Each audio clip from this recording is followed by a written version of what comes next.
दोस्तों, यह धन संपत्ति के मनोविज्ञान से संबंधित वीडियो है। इसमें बिल गेट्स और उनके दोस्त की तरक्की की कहानी है। उन्होंने भाग्य और जोखिम के बारे में बताया है।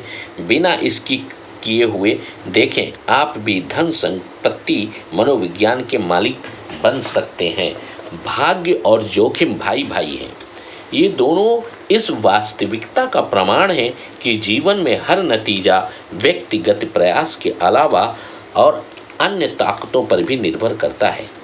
NYU प्रोफेसर स्कॉट गैलोवे का एक ऐसा संबंधी विचार सफलता का आकलन करते समय बहुत आवश्यक है। दोनों अपनी और साथ ही अन्यों की भी कुछ भी इतना अच्छा या बुरा नहीं होता जितना वह दिखता है। बिल गेट्स विश्व के उस एकमात्र हाई स्कूल में गए जहां कंप्यूटर था। सिएटल से कुछ ही दूरी पर स्थित लेक साइड स्कूल में कंप्यूटर कैसे आया, ये कहानी अद्भुत है। बिल डूगल द्वितीय विश्व युद्ध में एक समुद्री विमान चालक थे जो बाद में हाई स्कूल में गणित और विज्ञान के अध्यापक बन गए। वे मानते थे कि किताबी ज्ञान बिना वास्तविक अनुभव के काफ़ी नहीं है। वे यह भी समझते थे कि कॉलेज में पहुंचने के समय हमें कंप्यूटर की कुछ जानकारी की आवश्यकता होगी।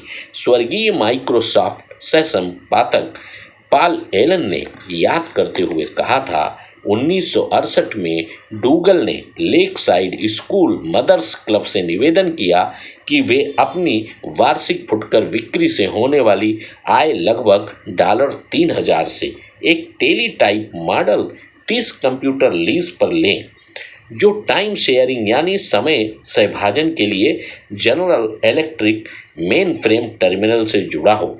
टाइम शेयरिंग का सिद्धांत 1965 में जाकर आविष्कृत हुआ। गेट्स ने बाद में कहा, कोई निश्चय ही काफ़ी दूरदर्शी था। अधिकतर यूनिवर्सिटी ग्रेजुएट स्कूलों के पास इतना अग्रवर्ती कंप्यूटर नहीं था जैसा 8वीं कक्षा में बिल गेट्स के पास था, और गेट्स को उससे बेतहाशा लगाव था। गेट्स 1968 में 13 वर्ष के थे जब वे अपने सहपाठी पॉल एलन से मिले। एलन को भी स्कूल का कंप्यूटर इस्तेमाल करने का बहुत जुनून था और दोनों मिलते ही गहरे मित्र बन गए। लेक साइड का कंप्यूटर वहाँ के सामान्य पाठ्यक्रम का भाग नहीं था, यह एक स्वतंत्र अध्ययन कार्यक्रम था। बिल और पॉल आराम से कंप्यूटर में अपनी रचनात्मकता को स्वच्छंद रूप से विचरण करने देते थे। स्कूल के बाद देर रात में या सप्ताहांत में वे शीघ्र ही कंप्यूटरिंग में माहिर हो गए। अपने ऐसे ही एक देर रात के सत्र में एलन को याद आया कि गेट्स ने एक बार एक फॉर्च्यून मैगजीन दिखाते हुए कहा था, तुम क्या सोचते हो एक फॉर्च्यून 500 कंपनी चलाना कैसा लगता होगा? एलन ने कहा कि उन्हें इस बारे में कुछ जानकारी नहीं है, शायद एक दिन हमारी खुद की कंप्यूटर कंपनी होगी। गेट्स ने कहा, अब माइक्रोसॉफ्ट का कुल मूल्य $1 ट्रिलियन से भी अधिक है। अब थोड़ा सा तेज गणित, 1968 में यूएन के अनुसार विश्व के लगभग 303 मिलियन हाई स्कूल की उम्र के लोग थे। उनमें से लगभग 18 मिलियन यूएस में थे और इनमें से लगभग 2,70,000 वाशिंगटन स्टेट में रहते थे। 1 लाख से कुछ अधिक सिएटल में रहते थे और इनमें से सिर्फ 300 लेक साइड स्कूलों में जाते थे। 303 मिलियन से शुरू करके 300 पर ख़त्म।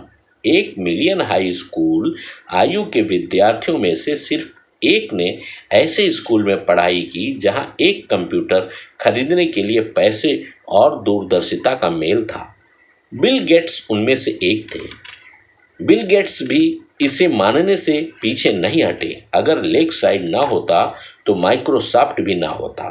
उन्होंने 2005 की उत्तीर्ण होने वाली कक्षा को बताया, बिल गेट्स अत्यधिक होशियार है और उनसे भी अधिक मेहनती और अपनी किशोरावस्था में ही कंप्यूटरों को लेकर ऐसी परिकल्पना रखते थे जो अनुभवी कंप्यूटर अधिकारी भी ना समझ पाए। साथ ही लेक साइड स्कूल में जाने के कारण उन्हें 1 मिलियन में से एक वाली शुरुआती बढ़त भी मिली। अब मैं आपको बिल गेट्स के मित्र केंट इवांस के बारे में बताता हूँ। उसने भाग्य के भाई जोखिम की उतनी ही शक्तिशाली मात्रा का अनुभव किया।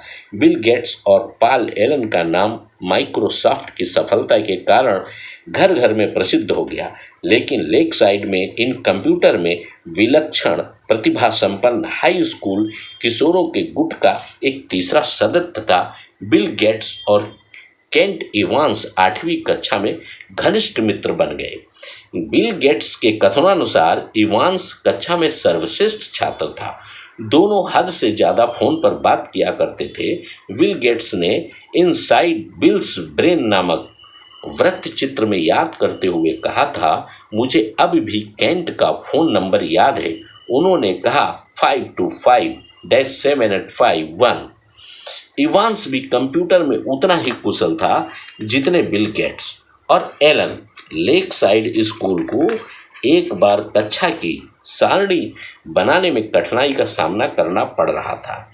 सैकड़ों विद्यार्थियों की कक्षाओं को योजनाबद्ध करना जिससे वे अन्य कोर्स के साथ ना उलझे, यह जटिलता का एक भूल भुलैया था। स्कूल ने बिल और केंट को, जो खुद बच्चे थे, यह काम सौंपा कि वे एक ऐसा कंप्यूटर प्रोग्राम बनाएं जो इस समस्या को सुलझा सके, और यह काम कर गया। और पॉल एलन के विपरीत केंट भी बिल के समान व्यावसायिक मानसिकता और अनंत महत्वाकांक्षा रखता था। केंट हमेशा अपने साथ एक बड़ा ब्रीफ केस रखता था, किसी वकील की तरह। गेट्स याद कहते हैं, हम हमेशा योजना बनाते रहते थे कि हम भविष्य में 5 या 6 साल बाद क्या करेंगे। क्या हमें CEO बनना चाहिए? हम किस प्रकार का प्रभाव बना सकते हैं? क्या हम जनरल बन जाएं या फिर हम राजदूत बन जाएं? चाहे जो भी हो, बिल गेट्स और केंट जानते थे कि वे जो भी करेंगे साथ ही करेंगे। केंट के साथ अपनी दोस्ती को याद करते हुए बिल गेट्स धीमे से चुप हो जाते हैं, लेकिन ऐसा कभी न हो सका। हाई स्कूल पास करने से पहले ही एक पर्वतारोहण दुर्घटना में केंट की मृत्यु हो गई। प्रतिवर्ष यूनाइटेड स्टेट्स में पर्वतारोहण में लगभग 3 दर्जन लोगों की मृत्यु होती है, और हाई स्कूल में एक पहाड़ पर मरने की संभावना लगभग 1 मिलियन में से 1 है। बिल गेट्स ने लेक साइड जाकर 1 मिलियन में से 1 का भाग्य पाया। केंट इवांस ने 1 मिलियन में से 1 का जोखिम पाया, जिसके चलते वह और गेट्स प्राप्त करना चाहते थे, वह उसे कभी पूरा कर नहीं पाया। एक जैसा बल, एक ही मात्रा, बस विपरीत दिशाएं। भाग्य और जोखिम दोनों इस वास्तविकता का प्रमाण है कि जीवन में हर नतीजा व्यक्तिगत प्रयास के परे अन्य शक्तियों पर भी निर्भर करता है। वे दोनों इतने समान हैं कि आप एक को सम्मान दिए बिना दूसरे में विश्वास नहीं रख सकते। ये दोनों इसलिए अस्तित्व रखते हैं क्योंकि संसार इतना जटिल है कि आपके 100% प्रवासों से आपको 100% नतीजे नहीं मिल सकते। वे बस एक ही बात से चलते हैं। आप इस खेल में 7 बिलियन लोगों में से एक हैं, जिसमें अनगिनत चीज़ों में फेरबदल होती है। कभी कभी आपके नियंत्रण के परे संयोगवश परिणाम आपके योजनाबद्ध प्रयासों से अधिक सिद्ध होते हैं, लेकिन दोनों को मापना इतना कठिन है कि स्वीकार करना इतना मुश्किल है कि ये अक्सर नज़रअंदाज हो जाते हैं। हर बिल गेट्स के साथ एक केंट इवांस भी होता है, जो उतना ही प्रतिभावान और प्रेरित था, किंतु जीवन के चरखे के दूसरी ओर पलट कर रह गया था। यदि आप भाग्य और जोखिम को यथोचित सम्मान दें, आप पाएंगे कि वित्तीय सफलता को आंकते हुए अपनी और अन्य लोगों की कुछ भी इतना अच्छा या बुरा नहीं होता जितना वह दिखता है। कई वर्ष पहले मैंने नोबेल प्राइज जीतने वाले अर्थशास्त्री रॉबर्ट शिलर से पूछा, आप निवेश के बारे में ऐसा क्या जानते हैं जो हम कभी नहीं जान सकते? सफल परिणामों में भाग्य की सटीक भूमिका। उन्होंने उत्तर दिया, मुझे यह उत्तर बहुत पसंद आया, क्योंकि कोई भी ऐसा नहीं सोचता कि वित्तीय सफलता में भाग्य की कोई भूमिका नहीं है। लेकिन चूंकि भाग्य को मापना कठिन है और यह कहना अशिष्ट है कि किसी भी सफलता भाग्य के कारण है। आम रवैया अक्सर यही होता है कि भाग्य को सफलता के कारक के रूप में अनदेखा कर दिया जाता है। अगर मैं कहूँ विश्व में लगभग 1 बिलियन निवेशक हैं, क्या आप सोचते हैं कि इनमें से 10 मुख्यतः भाग्य के कारण अरबपति बन सकते हैं? आप कहेंगे बिल्कुल, लेकिन फिर अगर मैं आपको उन निवेशकों का नाम लेने को कहूँ, उनके सामने आप शायद पीछे हट जाएंगे। दूसरों को आंकते हुए सफलता का श्रेय भाग्य को देने से आप अशिष्ट और ईर्ष्यालु दिख सकते हैं।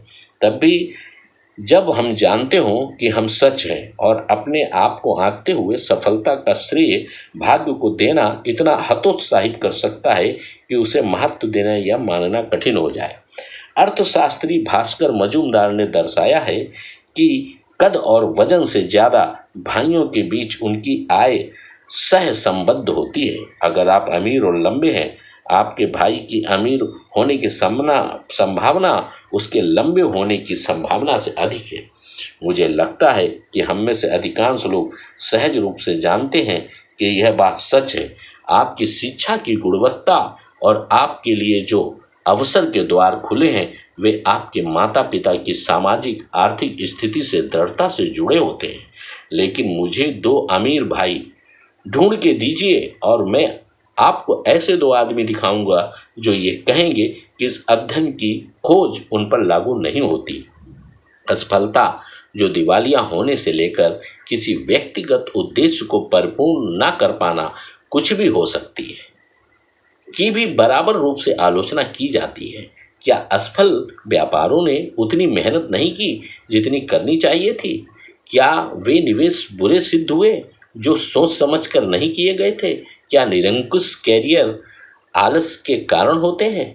कभी कभी हाँ, बिल्कुल, लेकिन कितना, यह जानना कठिन है। किसी भी योग्य लक्ष्य के अनुगमन में सफल होने की संभावना 100% से कम है, और जोखिम वही है जो जब बीच में आता है, जब आप दुर्भाग्य से इस समीकरण के दूसरी ओर जा पहुँचे। ठीक भाग्य ही की तरह वृत्तांत कठिन, अस्त व्यस्त और जटिल हो जाता है यदि हम यह जानने का प्रयत्न करें कि किसी परिणाम का कितना हिस्सा सचेतन निर्णय के कारण था और कितना जोखिम के कारण। मान लीजिए मैं एक स्टॉक खरीदता हूँ और 5 साल बाद भी वह वैसे का वैसा ही रहता है। यह संभव है कि इसे खरीदने का मेरा निर्णय ही खराब था। यह भी संभव है कि मेरा निर्णय अच्छा था और मेरी पैसा बनाने की संभावना 80% थी, और दुर्भाग्य से मैं 20% वाले अन्य छोर पर पहुंच गया। इनमें से कौन सी संभावना सही है, यह कैसे जाना जाए? क्या मैंने एक गलती की या फिर बस जोखिम की वास्तविकता का अनुभव किया? आंकड़ों की सहायता से यह आंकना संभव है कि कुछ निर्णय समझदारी भरे थे या नहीं, लेकिन वास्तविकता संसार में दिन प्रतिदिन हम ऐसा नहीं करते। यह बहुत कठिन है। हम सादी कहानियों को वरीयता देते हैं जो आसान जरूर होती हैं, लेकिन अक्सर बुरी तरह भ्रामक भी। निवेशकों और अग्रणी उद्योगपतियों के साथ अनेक वर्ष गुजारने के बाद मैंने जाना है कि किसी दूसरे की असफलता के लिए आमतौर पर खराब निर्णयों को उत्तरदायी ठहराया जाता है, जबकि आप अपनी खुद की असफलताओं को अक्सर जोखिम के बुरे पहलू के कारण हुआ मानते हैं। आपकी असफलताओं को आंकते हुए मैं संभवतः कारण और प्रभाव की एक सीधी सादी कहानी पसंद करूंगा, क्योंकि मैं नहीं जानता कि आपके दिमाग में क्या चल रहा है। आपने एक बुरा परिणाम पाया तो यह आपके किसी बुरे निर्णय के कारण हुआ होगा। यह कहानी मुझे सबसे अधिक समझ में आती है, लेकिन जब मैं खुद को आंकता हूँ तो मैं एक ख्याली वृत्तांत रच सकता हूँ जिसके सहारे मैं अपने निर्णयों को सही ठहराकर बुरे परिणामों को जोखिम के मत्थे मढ़ सकूं। फोर्ब्स मैगजीन का कवर ऐसे गरीब निवेशकों की सराहना नहीं करता जिन्होंने निर्णय तो समझदारी भरे लिए, किंतु दुर्भाग्यवश जिन्हें जोखिम का बुरा पहलू झेलना पड़ा। लेकिन यह ऐसे अमीर निवेशकों का गुणगान अवश्य करता है जिन्होंने ठीक ठाक या फिर लापरवाही वाले निर्णय लिए लेकिन भाग्यशाली निकले। दोनों ने एक ही सिक्का उछाला लेकिन उसके गिरते समय बाजी पलट गई। इसका खतरनाक पहलू यह है कि हम सब पैसे के बारे में यह जानने का प्रयत्न कर रहे हैं कि क्या काम करता है और क्या नहीं, कौन सी निवेश नीतियां काम करती हैं, कौन सी नहीं, कौन सी उद्योग नीतियां काम करती हैं, कौन सी नहीं, आप अमीर कैसे बनते हैं, आप गरीब होने से कैसे बच सकते हैं। हम सफलताओं और असफलताओं की समीक्षा कर ये पाठ सीखने का प्रयास कर रहे हैं और कह रहे हैं वही करो जो इसने किया, जो उसने किया उससे बचो। अगर हमारे पास कोई जादुई छड़ी होती तो हम जान पाते कि इन परिणामों का कितना अनुपात ऐसे कार्यों के कारण है जो दोहराए जा सकते हैं, बनाम अनियमित जोखिम और भाग्य की भूमिका जो इन कार्यों को बस उस ओर धकेलते हैं। लेकिन हमारे पास कोई जादुई छड़ी नहीं है, हमारे पास दिमाग है जिसे अधिक बारीकी के बगैर सरल उत्तर चाहिए। इसलिए उन विशेषताओं को पहचानना जो हमें अपनानी चाहिए या जिनसे बचना चाहिए बेहद कठिन हो सकता है। अब मैं आपको एक और कहानी सुनाता हूँ ऐसे व्यक्ति की जो बिल गेट्स की तरह बेतहाशा सफल था लेकिन जिसकी सफलता को भाग्य या कौशल से बांधना कठिन है।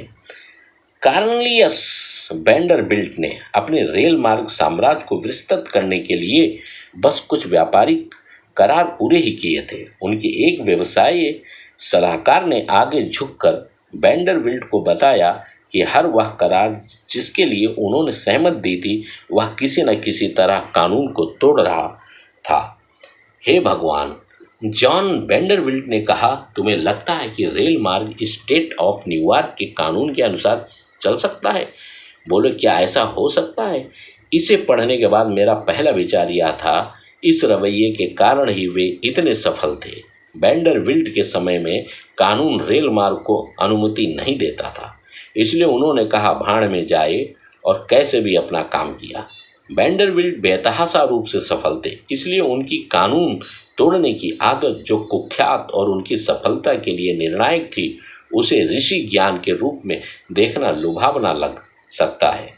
उस बेजोड़ दूरदर्शी ने कुछ भी अपने रास्ते में आने नहीं दिया, लेकिन यह विश्लेषण कितना खतरनाक है। कोई भी समझदार व्यक्ति खुल्लम खुल्ला अफराद को उद्यमी विशिष्टता के रूप में इस्तेमाल करने की सलाह नहीं देगा। आप आसानी से वैंडरबिल्ट की कहानी के अलग अलग तरह से रूप लेने की कल्पना कर सकते हैं। एक नियम विरोधी जिसकी नई कंपनी एक अदालत के आदेश से धराशायी हो गई। इसलिए यहाँ पर एक समस्या है। आप वैंडरबिल्ट की कानून तोड़ने के लिए उतनी ही प्रशंसा कर सकते हैं जितनी आप एनरॉन की इसके लिए आलोचना करते हैं। शायद इसमें से एक भाग्यवश कानून के हाथों से बच निकला जबकि दूसरा जोखिम के छोर पर जा पहुंचा। जॉन डी रॉकफेलर की कहानी भी ऐसी ही है। उनका बार बार कानून की आंखों में धूल झोंकना।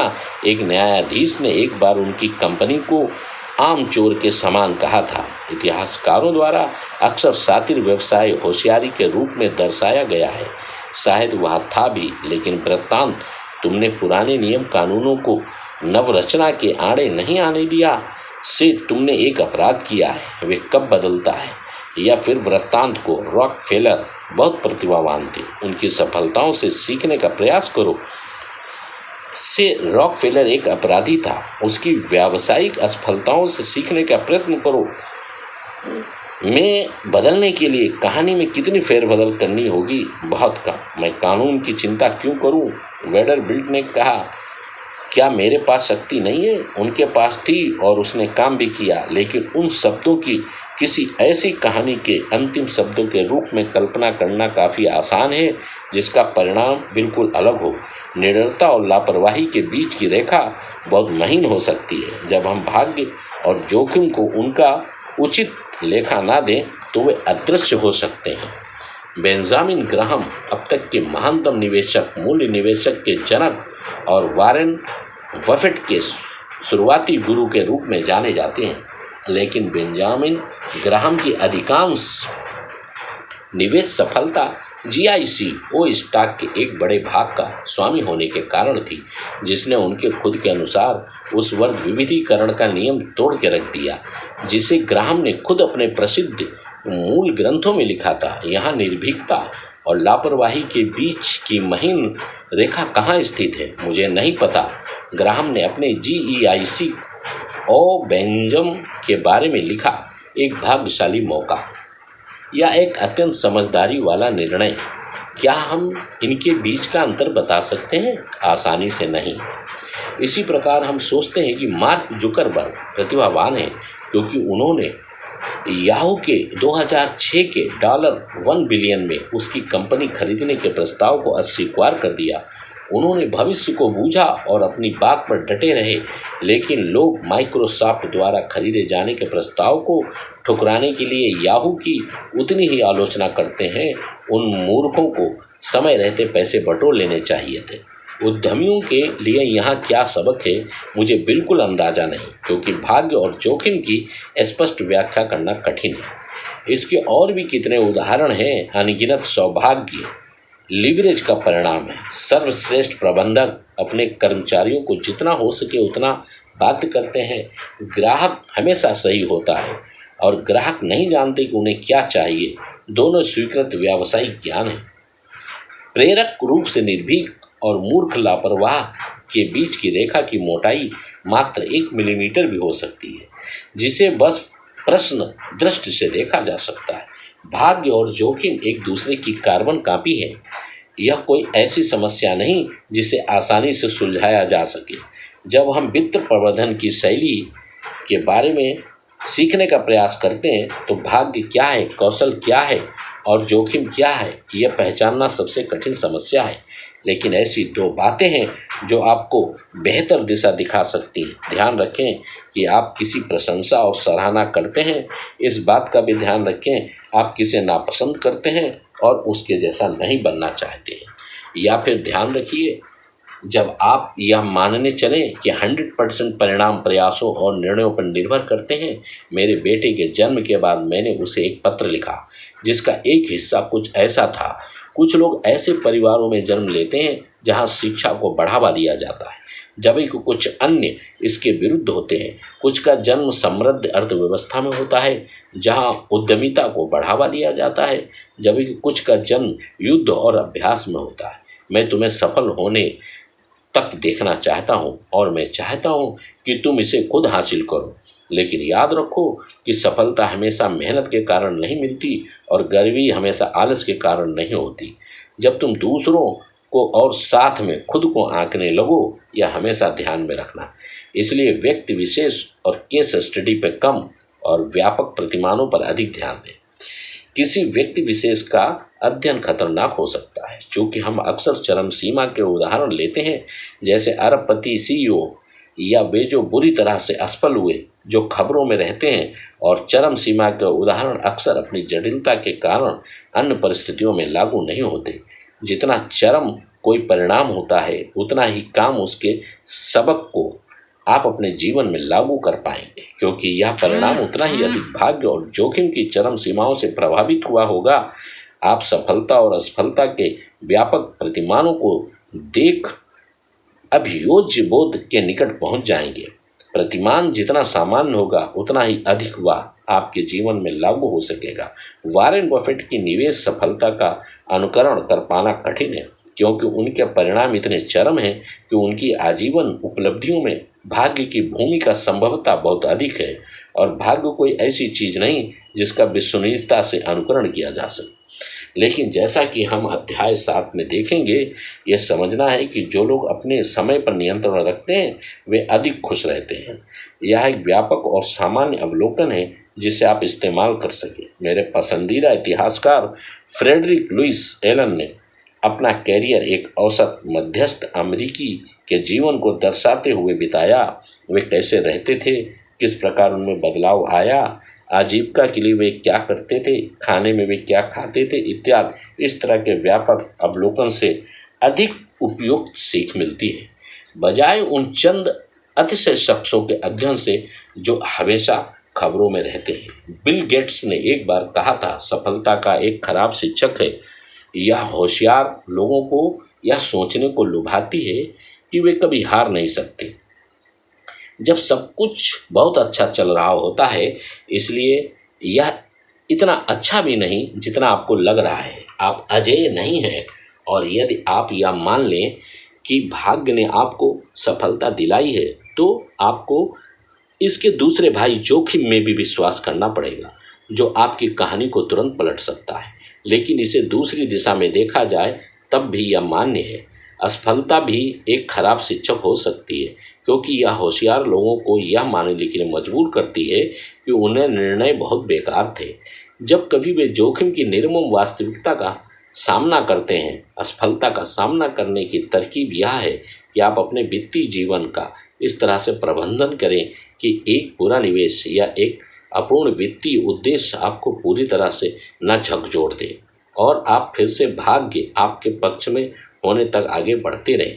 लेकिन और भी महत्वपूर्ण यह है कि जितना हम सफलता में भाग्य की भूमिका को मान्यता देते हैं, जोखिम भी भूमिका का आशय यह है कि हमें खुद को माफ़ करना सीखना चाहिए और साथ ही दूसरों की असफलताओं को आंकते हुए उन्हें समझने की कोशिश करना चाहिए। कुछ भी इतना अच्छा या खराब नहीं होता जितना वह दिखता है। मित्रों, इसी के साथ इस वीडियो का अंत है और इस वीडियो में आप धन संपत्ति का मनोविज्ञान और भाग्य और जोखिम दोनों सगे भाई की तरह हैं, इन चीज़ों के बारे में आप समझ लें और इसका एनालिसिस करें। ये चीज़ें आपके भविष्य के लिए आगे बढ़ाने में बहुत ही ज़रूरी है।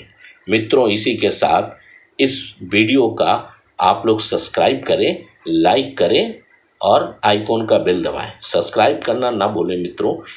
इन चीज़ों से हम आपके और करीब होते हैं और कोई भी नोटिफिकेशन आप तक पहले पहुंचता है। Thank you Das.